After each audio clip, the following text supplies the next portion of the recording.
filles, j'espère que vous allez bien. Je suis très contente de vous retrouver dans une nouvelle vidéo, une vidéo bilan grossesse. Donc je ne pensais pas forcément avoir besoin d'en refaire une puisque selon ma sage-femme, j'aurais dû accoucher, mais je suis encore et toujours là. Après tout, il me reste 15 jours, donc peut-être que nous allons aller jusqu'au bout. Donc aujourd'hui, on se retrouve pour parler de ma 37e semaine de grossesse, soit ma 39e semaine d'aménorrhée.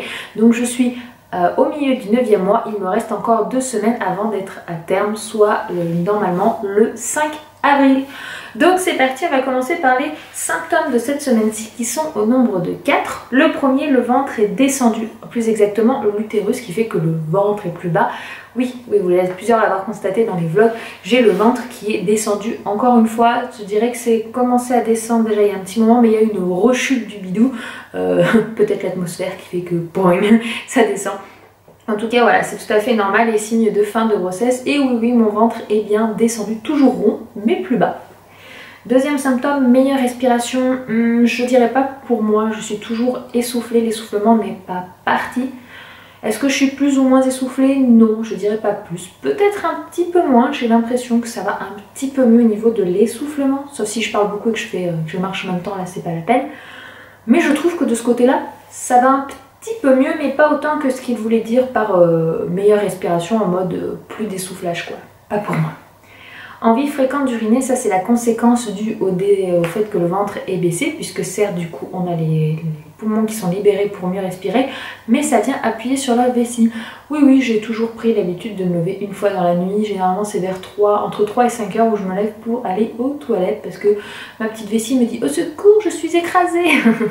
Donc du coup voilà, mais je ne trouve pas plus que ça. Pas plus que d'habitude, même quand le ventre n'était pas descendu, je n'allais pas plus souvent que ça aux toilettes, donc pas tant que ça. Et un dernier, difficulté à trouver une position pour dormir. Non, parce qu'en fait, ils veulent dire ça par le fait que le ventre est tellement volumineux que non, parce que moi, avec mon coussin ou ma ceinture, je dors très bien, je fais mes petites nuits. Voilà, mis à part toujours ces remontées acides dont ils ne parlent pas, moi je les subis encore. Donc du coup, c'est peut-être ça qui me gêne pour m'endormir, mais en dehors de ça, non, absolument pas. Je n'ai pas de difficulté à trouver de position pour dormir. Je suis quelqu'un qui a toujours adoré dormir sur le ventre, donc du coup ça fait longtemps que je peux plus le faire avec cette grossesse. Donc quand je n'aurai plus de ventre, je pourrai me remettre sur le ventre comme j'aime pour dormir, mais c'est pas aujourd'hui.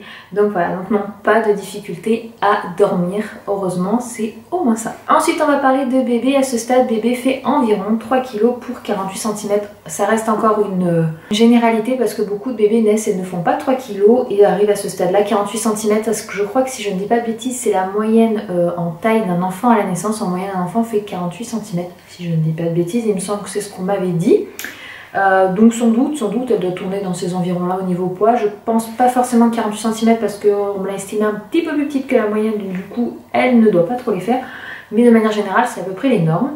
On dit qu'à ce stade-là, les ongles de bébé poussent beaucoup. Donc on a un bébé avec des griffes. Bon, écoutez, c'est tout à fait normal. Ils disent que suivant les bébés, il y en a ça pousse beaucoup plus vite. Et du coup, quand ils naissent, ils peuvent avoir des ongles assez longs. Et apparemment, on ne peut pas les couper avant les 1 mois. Bon, je pense que si c'est vraiment très long, on doit pouvoir avoir possibilité de les limer, histoire que bébé se griffe pas ou nous griffe pas, parce qu'on peut se retrouver avec le visage. C'est sympa. Voilà, et bébé est maintenant bien potelé, oui, parce que si bébé arrive, bébé est bien un chat, tout à fait normal. Et dans le cas de ma fille, je pense qu'il n'y aura pas trop de problème. Après, il me l'avait estimé un petit peu moins de 3,5 kg au final à terme, donc on verra bien comment elle fait, hein, elle sera comme elle sera. Mais je pense que ma fille tourne à peu près dans ces eaux-là, dans ce qu'ils disent dans la moyenne, en même temps c'est normal. Mais voilà, donc en fait il n'y a plus vraiment d'évolution maintenant, c'est juste bébé qui grossit. Et à un moment ou un autre qui va se décider à sortir à 15 jours du terme. Donc chaque semaine en plus c'est des grammes en plus sur la balance, mais voilà, c'est pas des grammes pour nous, enfin dans mon cas il y en a un petit peu, je vous expliquerai après. C'est surtout des grammes pour bébé.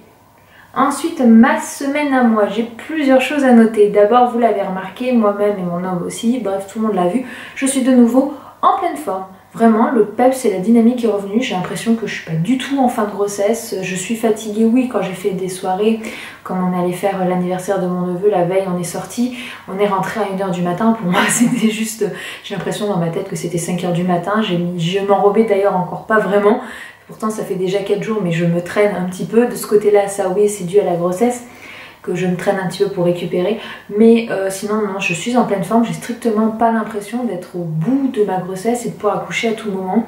peut-être un regain d'énergie avant l'accouchement, mais bon ça fait une semaine donc je me dis que finalement non, c'est juste que je retrouve la forme maintenant. D'un côté tant mieux, ça me permet de mieux patienter en attendant sa venue, parce que si je serais complètement épuisée et lessivé, je pense que ce serait plus compliqué, même si je vous avoue que après le manger, quand on m'aide à la sieste, j'ai un petit coup, je suis là ouf, je ferais bien une bonne sieste, mais bon, j'ai souvent d'autres choses à faire donc je ne dors pas, mais franchement la forme est vraiment revenue et ça fait du bien. Peut-être dû aussi aux beaux jours, c'est agréable les beaux jours, moi ça me redonne du peps, c'est tout de suite l'envie de bouger, de faire des choses, donc je profite. Deuxième chose, et je ne savais pas, je subis complètement le symptôme de nidation, c'est-à-dire que ce symptôme consiste à envie de faire tout le temps grand ménage, que tout soit nickel, parce qu'on est en mode il faut que le nid soit prêt pour l'arrivée du bébé, comme un oiseau on parle de nid, voilà, il faut que la maison soit nickel pour l'arrivée de la petite, donc je suis en mode tous les matins je me fais 1h30 de ménage. Pas du tout pour accoucher, mais parce que je ne supporte pas qu'il y ait quelque chose qui traîne. D'habitude, bon, je pense que vous l'avez constaté dans le blog, c'est pas vraiment le bordel, mais il y a toujours les jouets d'Éden, parce qu'un enfant, de toute façon, vous avez beau ranger, 10 minutes après, vous aurez rien fait, c'était pareil. Mais voilà, j'aime pas qu'il y ait des trucs qui traînent sur la table, j'aime pas le soir qu'on laisse la vaisselle pour le lendemain, etc. Plein de choses comme ça, ça me titille. Alors d'habitude, je suis là, c'est pas grave, on le fera tout à l'heure, c'est pas gênant, je fais des choses à faire, mais on va dire que là, il faut tout que je fasse tout de suite, quoi. Le matin, je me lève, je aère toutes les chambres, je fais les chambres, je range de partout, je balaye, je nettoie, j'astique, bref, la chose en me levant, quoi. Je me lève, je m'habille, c'est la première chose que je fais. Ça, c'est vraiment le symptôme total de la nidation, mais qui, pour moi, ne veut absolument pas dire que j'accouche dans la seconde, donc bon. Ça, c'est une chose que j'ai constatée, que je ne savais pas, en fait, que c'était un symptôme de grossesse. Je pensais que c'était juste moi qui avais un ras-le-bol et qui avait envie de tout ranger.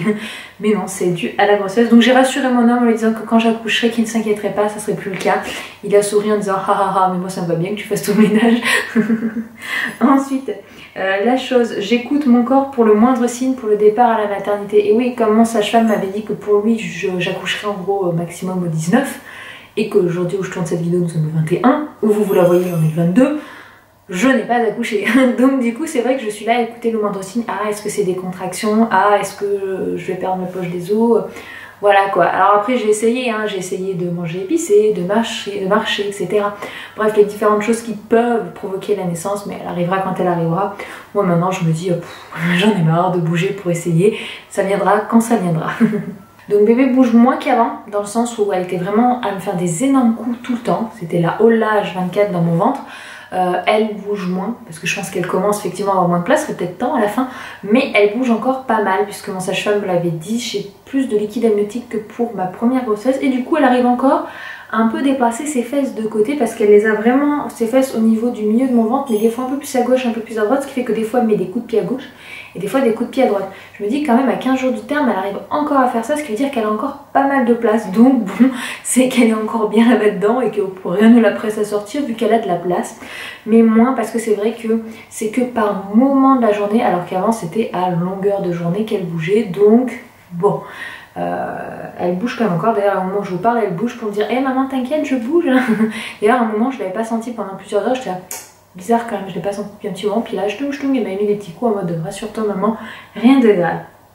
Et en dernier, je voulais vous parler du fait que je gonfle, que j'enfle complètement, chose que je n'avais pas vécu avec Eden. Avec Eden, quelques jours avant d'accoucher, j'avais légèrement gonflé des chevilles, mais c'était léger. Là, très clairement, l'autre jour, j'ai dû enlever mon jean parce que ça gonflait au niveau des genoux et que ça me faisait mal dans mon jean. C'est-à-dire que là, j'ai les jambes qui enflent, j'ai les mains qui sont gonflées. Pour vous, c'est pas flagrant, mais j'ai dû enlever mes bijoux parce que ma bague, je ne la supporte plus. Voilà, j'enfle des chevilles, des pieds, je crois que ça s'appelle de la rétention d'eau, si je ne dis pas de bêtises. J'en fais complètement, je subis totalement ça. Pourtant, je n'ai absolument pas vécu pour Eden. J'ai regardé au niveau de la balance, ça joue rien, ça m'a pas fait prendre de poids. Je suis toujours à plus 10 kg. Mais ça fait bizarre quoi d'enfler comme ça. C'est désagréable. En fait, quand vous pliez, vous sentez qu'il y a une gêne quoi. Je sens qu'il y a de la matière en plus comparé à d'habitude. Et du coup, c'est vrai que j'ai hâte d'accoucher aussi pour que ça désenfle. Parce que quand on accouche, on perd logiquement toute cette eau en plus là, tout ce rap. Il y a juste au niveau des bras où j'ai pas gonflé quoi. Le reste... J'ai tout gonflé le ventre, ça fait un moment, les joues, le nez, ça fait un moment, mais là maintenant c'est les mains et les jambes. C'est plutôt sympa. Bon, je dis ça avec la rigolade, mais je vous avoue que quand vous regardez dans le miroir et que vous voyez que vous enflez partout, vous vous dites mais j'en ai marre de mon corps. Je veux qu'elle sorte pour essayer de retrouver quelque chose d'à peu près cohérent au niveau du corps. En tout cas de désenfler de là et de là, parce que ça, j'en ai marre. Mais voilà, comme vous pouvez voir, hein, je suis plutôt positive et en pleine forme, de bonne humeur, voilà. Je sais pas, c'est peut-être le fait que justement on soit tellement proche du terme que je me dis de toute façon maintenant je suis plus en mode impatience, même si j'ai très hâte. Je me dis que de toute façon ça ne va plus tarder, 15 jours ça va très vite, donc c'est bien dans 2 semaines elle est là et j'ai juste hâte. Enfin j'ai vu que vous aussi, hein. Limite certaines ont plus hâte que moi que ma fille soit là quand même. Voilà, donc c'est à peu près le tour de cette semaine-ci qui s'est quand même plutôt bien passé et voilà, et qu'on attend qu'une chose, c'est qu'elle se décide à sortir et qu'on puisse l'avoir dans nos bras parce que maintenant on a envie de la découvrir, on a envie qu'on soit tous les 4 ensemble tout simplement, mais bon moi en attendant je profite comme toujours de mon fils à fond et des moments de bonheur avec mon fils en attendant de pouvoir partager des moments de bonheur avec mon fils et ma fille. Voilà, j'espère que cette vidéo vous aura plu. N'hésitez pas à me dire comme d'habitude en commentaire de vos nouvelles, ça me fait très plaisir un petit peu de savoir où vous en êtes. J'ai vu que beaucoup qui étaient au même terme que moi quelques jours près avaient déjà accouché, donc félicitations à toutes celles qui ont leur nouveau bébé, profitez-en bien. Dites-moi un petit peu de vos nouvelles, comment ça s'est passé la venue de ce bébé, j'espère que vous allez bien. Courage à celles qui sont comme moi enceintes et qui attendent la venue de leur enfant, je sais ce que c'est moi-même, j'ai très hâte et j'espère que toutes les autres vous allez très bien, que le boulot, les cours, tout se passe bien. Je vous dis à très vite. Ciao les filles!